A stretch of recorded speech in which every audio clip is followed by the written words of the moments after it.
কিরকম হয়েছে রান্না? ভালো হয়েছে। কিরম ভালো? অনেক ভালো। মেলা ভালো না একদম মানে অনেক বেশি? ভালো, অনেক ভালো। হয়েছে। তাই এমনই তোর? ভালো হয়েছে তরকারি। ভালো হয়েছে সবজি। তুমি রাঁধছো না? ওই এর জন্য। ঠিক আছে, এই যে হয়ে গেছে মাছ ভাজা। এইদিকে দেখো। বুঝছে? হয়। যে আরামসে উঠাও। এই যে পুরো মাছ ভাজা একদম। হ্যাঁ হয়েছিল আলু। হয়। এখন ভাজবো, এই দেখো এই যে তেজপাতা, পারলে একটু তেজপাতাটা দিয়ে দিই, ঠিক আছে?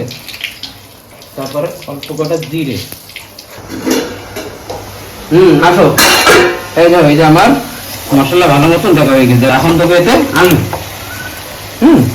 আলুটা দিয়ে ভালো মতন এটাতে কষায় নেবো। এরকম পেলে